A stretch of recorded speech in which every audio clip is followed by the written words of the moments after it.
ইমাম বুখারী রাহমাতুল্লাহ আলাইহি লিখছেন, ওনার জীবনীতে আছে, উনি বলেন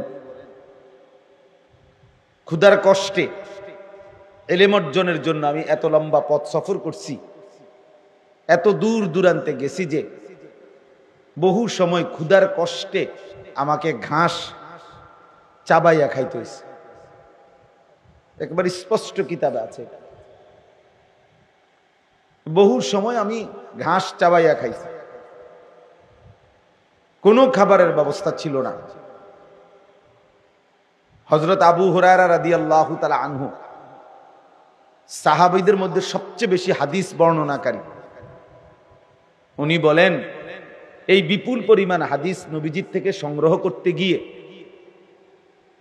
কখনো কখনো ক্ষুধার কষ্টে আমি কোথাও বাহিরে গিয়া যে খাবার সংগ্রহ করব, এটুকু মানসিকতা আমার ছিল না। কারণ যদি আমার একটা রাসূলের একটা কথা ছুটে যায়, একটা বাণী যদি ছুটে যায়,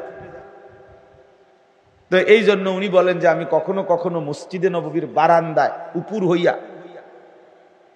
উপর হইয়া লম্বা হইয়া শুয়ে কাঁপতে থাকতাম। আর আমার সঙ্গী সাথীরা বলতো আবু হুরায়রার মনো মৃগী রোগ, খিঁচুনি রোগ। এই জন্য সবাই আমারে ঘাড়ে পিঠে হাত বুলাইতো আর বলতো আমার মৃগী রোগ আছে, খিঁচুনি রোগ আছে।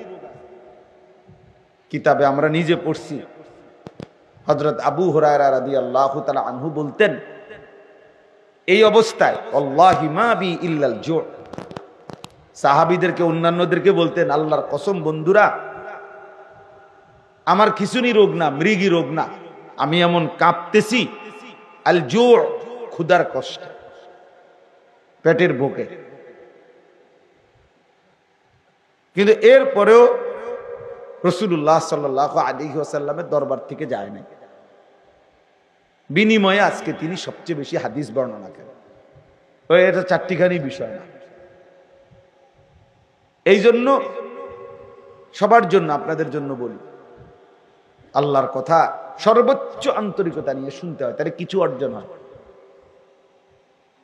ইলমবিহীন আমল ভুলে ভরা।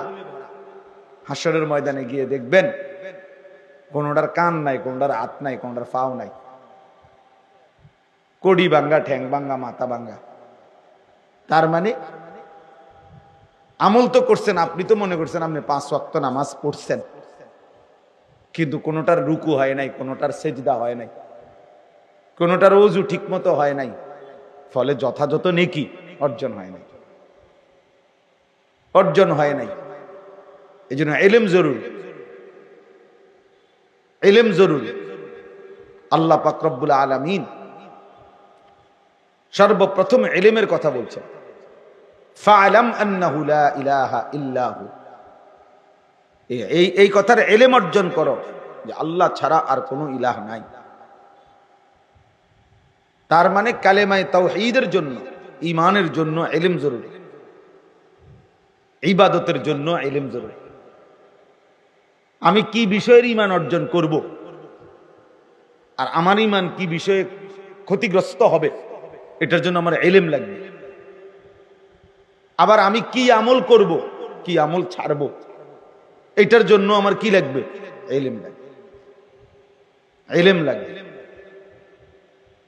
এজন্য আমার শায়েখ আল্লামা মুফতি মুশতাকুন নবী কাসিমি হুজুর বলে যে 4টা জিনিস খুব জরুরি। 1 নাম্বার হলো ইলম, 2 নাম্বার হলো ঈমান, 4 নাম্বার হলো আমল, 5 নাম্বার হলো তাকওয়া। 1 নাম্বার হলো ঈমান, লা ইলাহা ইল্লাল্লাহ মুহাম্মাদুর রাসূলুল্লাহ, এটা পূর্ণ বুঝে নেওয়া, শিখে নেওয়া, জেনে নেওয়া। এই শুধু লাইন এটা পড়তে পারার নাম যথেষ্ট না। তো প্রথম হলো ইলম, মানে আমার কি বিষয়ের উপরে ঈমান আনতে হবে, আমাকে কি কি আমল করতে হবে, এটা পূর্ণ জানা। এরপরে হলো ঈমান, এরপরে হলো আমল, আমার উপরে আল্লাহর হুকুম কি কি, নিষেধ কি কি। আর এরপরে হলো তাকওয়া, নিজেকে শতভাগ গুনাহ থেকে বাঁচিয়ে রাখা। তো হুজুর খুব সুন্দর উদাহরণ দেয়।